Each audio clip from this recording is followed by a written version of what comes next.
Maintenant, on voulait parler de engagement, particulièrement par rapport à la République dominicaine.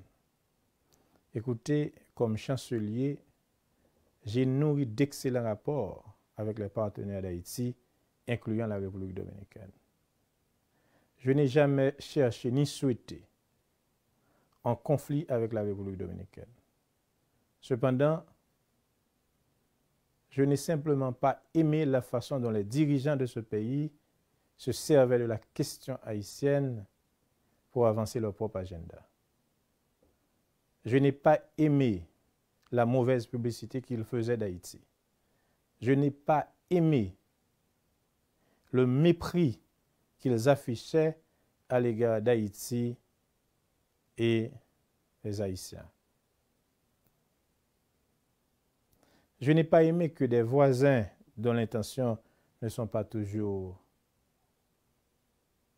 les meilleures s'érigeaient en porte-parole de la première république noire du monde. En tant que chancelier, il fallait mettre les choses au clair. Parce que pour moi, l'honneur d'Haïti passe avant tout. Je le referais si j'avais à le faire. Et c'est dans le même cadre, combat ça, que j'ai écrit au Premier ministre pour me suggérer pour continuer avec les travaux sur la rivière Massacre. Écoutez,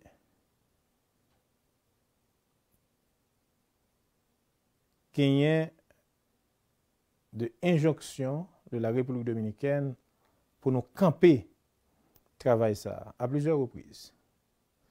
Moi, quand j'étais chancelier et le président de la République, son Excellence Moïse, était au pouvoir, on a dit travail là pas camper. Parce que tout simplement, la rivière Massacre est une ressource en eau partagée dont l'utilisation est régie par le traité d'amitié, de paix perpétuelle et d'arbitrage signé le 20 février 1929.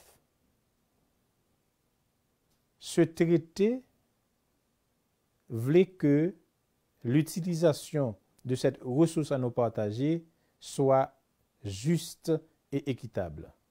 La République dominicaine fait 11 prises sur rivière-là.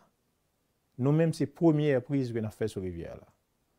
Et prise ça, qui c'est un canal d'irrigation, la permettre que nous irriguer 3000 hectares de terre dans la bas plaine de Maribou et Maribaou que paysans yo accueillis avec un pile enthousiasme parce que la permettent que yo réduit dépendance par rapport à la République dominicaine dans sa gain pour avec production agricole. La permettre que augmenter production agricole dans la zone.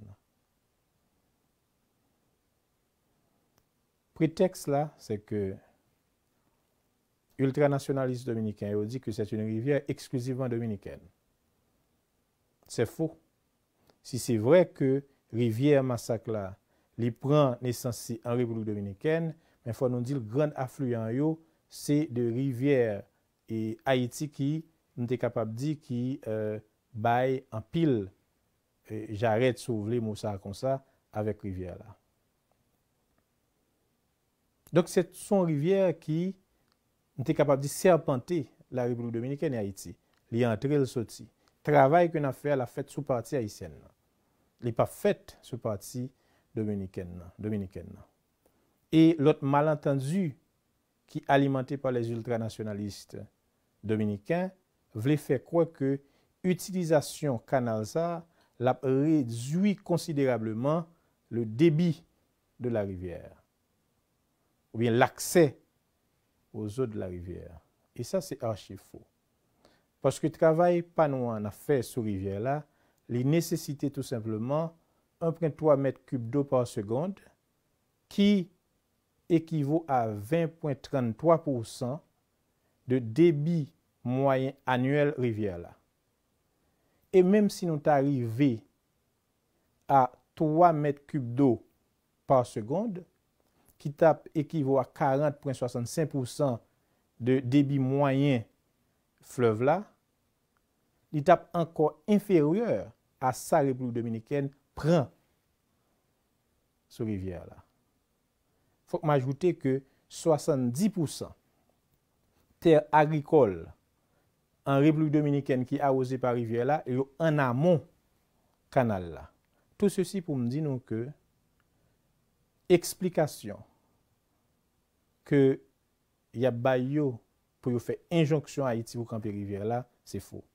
Donc le gouvernement haïtien n'a pas à suspendre ou bien camper un travail sous territoire, sous injonction d'un pays voisin.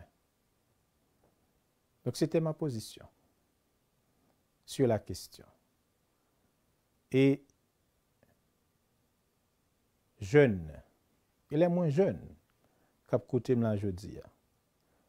Ça que m'ka dit nous, les n'a servi l'État, ayez toujours le courage de vos convictions. Ne cédez pas aux pressions, aux petits avantages, aux petits privilèges. Sachez qu'il faut mettre Haïti avant tout et l'honneur du pays passe avant tout. Moi souhaiter en quelques mots moi expliquer sens engagement. Écoutez, moi comme ministre des Affaires étrangères, ancien ministre des Affaires étrangères, je dois vous dire que je pars avec le cœur léger et le sentiment du devoir accompli.